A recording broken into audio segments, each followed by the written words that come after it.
Tak kirain belum. Sorry. Assalamualaikum warahmatullahi wabarakatuh. Kami dari kelompok 8 tentang matkul ekonomi Islam. Di sini kami akan menjelaskan peranan sektor publik dalam perekonomian Islam. Tapi sebelum itu kami ingin memperkenalkan diri terlebih dahulu. Perkenalkan, nama saya Intisyarul Iman, NIM 147. Saya Ria Winanti, NIM 116. Saya Belangelia Puspita, NIM 118. Saya Hoirunisa, NIM 125. Saya Wahyu Aisyah Lailatul Rahmah, NIM 133.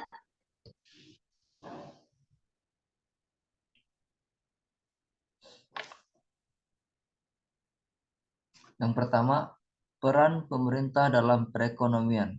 Yang pertama, subbab pertama, rasionalisasi peran pemerintah. Dalam pandangan Islam, peran pemerintah didasari beberapa argumen, yaitu definisi dari konsep kekhalifahan. Kekhalifahan adalah pemimpin. Yang kedua, konsekuensi adanya kewajiban kolektif, yaitu adalah kolektif itu gimana kita untuk membangun kerjasama. Yang ketiga, adanya kegagalan pasar dalam merealisasi falah. Slide selanjutnya. Next. Menurut Ibnu Taimiyah, untuk memenuhi harga yang adil harus terpenuhi syarat teknis dan moral. Di sini ada beberapa, coba slide selanjutnya.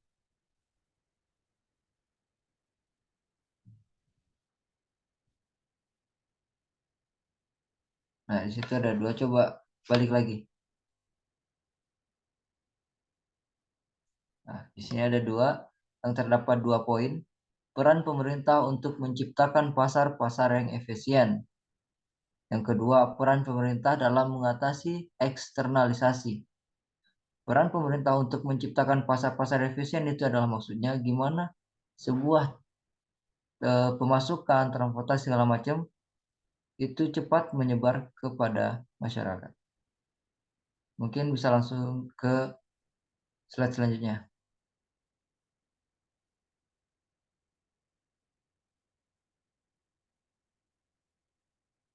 Yang kedua, ruang lingkup peran pemerintah secara garis besar diklasifikasikan menjadi 2, yaitu yang pertama, upaya mewujudkan tujuan ekonomi Islam yang keseluruhan. Yang kedua, upaya mewujud konsep pasar yang islami. Tujuan ekonomi Islam adalah mencapai falah yang direalisasikan melalui optimasi maslahah. Maka, secara umum tujuan peran pemerintah adalah menciptakan kemaslahan bagi seluruh masyarakat. Mungkin slide selanjutnya bisa dijelaskan oleh anggota saya.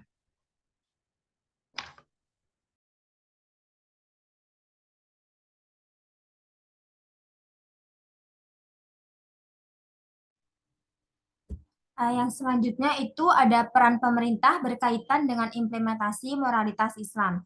Jadi ada beberapa contoh peran tersebut, yaitu yang pertama, memastikan dan menjaga implementasi nilai dan moral Islam secara keseluruhan. Yang kedua, ada memastikan dan menjaga agar pasar hanya memperjualbelikan barang dan jasa yang halal thayyibah. Yang ketiga, melambangkan nilai-nilai persaingan yang sehat, kejujuran, keterbukaan, dan keadilan.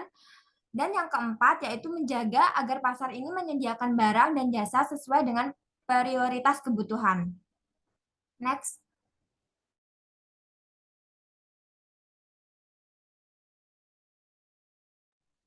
Selanjutnya ada peran pemerintah yang berkaitan dengan mekanisme pasar. Peran ini dapat diperinci sebagai berikut. Yang pertama yaitu secara umum memastikan dan menjaga agar mekanisme pasar ini dapat bersaing dengan sempurna. Yang kedua ada membuat berbagai langkah untuk meningkatkan daya saing dan daya beli dari para pelaku pasar yang lemah. Yang terakhir itu ada mengambil berbagai kebijakan untuk menciptakan harga yang adil. Next.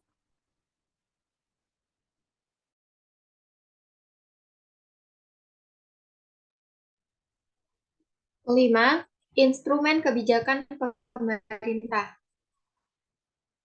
Pemerintah memiliki beberapa instrumen kebijakan antara lain sebagai berikut. Yang pertama, manajemen produksi dan ketenaga kerjaan di pemerintah. Ini dapat berperan efektif dalam mengelola kekayaan publik di mana masyarakat gagal mengelolanya. Kaitan dengan upaya mendorong kegiatan sektor swasta. Misalnya, menetapkan regulasi bagi sektor swasta, melakukan redistribusi faktor produksi, al-hisbah, perlindungan bagi masyarakat lemah. Yang ketiga, pricing policy.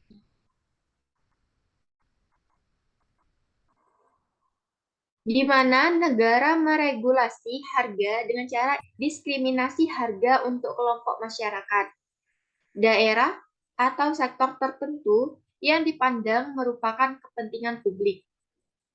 Yang keempat, kebijakan fiskal, yaitu pengelolaan APBN disesuaikan dengan prinsip-prinsip ketenaga publik Islam.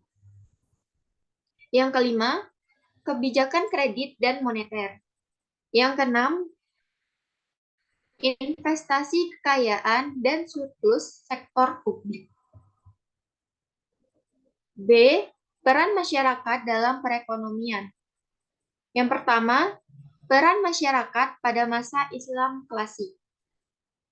Sejarah masyarakat Islam klasik telah memberikan potret yang indah tentang peranan masyarakat dalam perekonomian berbagai bentuk sumbangan masyarakat Islam. Misalnya, zakat, infak, sedekah, dan wakaf merupakan sumber pemasukan yang signifikan bagi negara. Slide selanjutnya akan dilanjutkan oleh teman saya.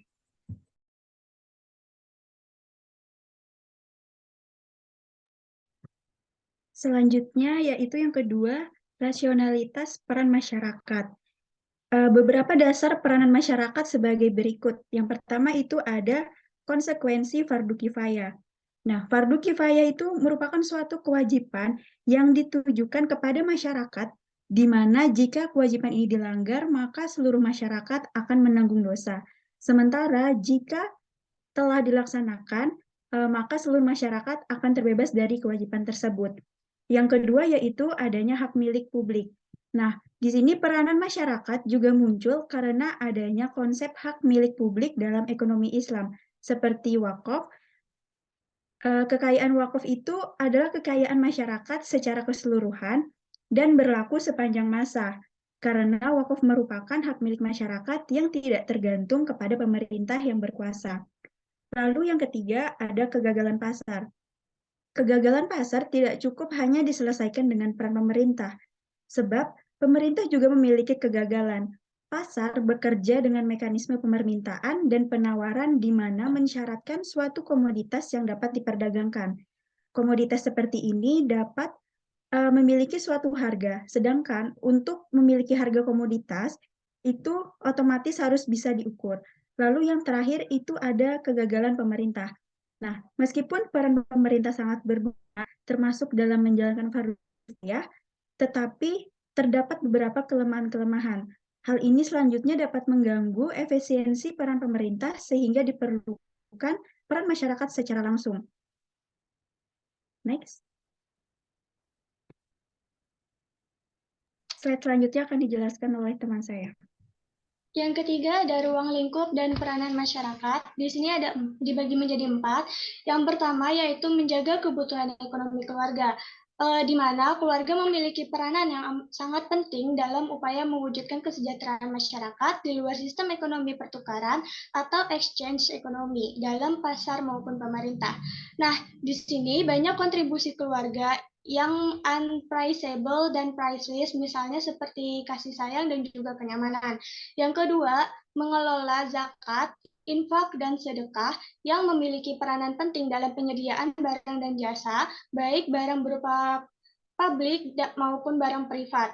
Yang ketiga, menyediakan pelayanan sosial, penyediaan layanan jasa untuk memenuhi kebutuhan masyarakat seperti pendidikan umum dan keagamaan, advokasi dan perlindungan, lingkungan hidup, pelayanan kesehatan, peningkatan keahlian dan keterampilan, dan berbagai bentuk layanan jasa lainnya. Dan yang terakhir ada pengelolaan wakaf, yang dimana wakaf ini merupakan salah satu bentuk kekayaan yang secara hukum diberikan kepada publik, meskipun pengelolaannya kemungkinan dapat dilakukan oleh pemerintah atau masyarakat sendiri.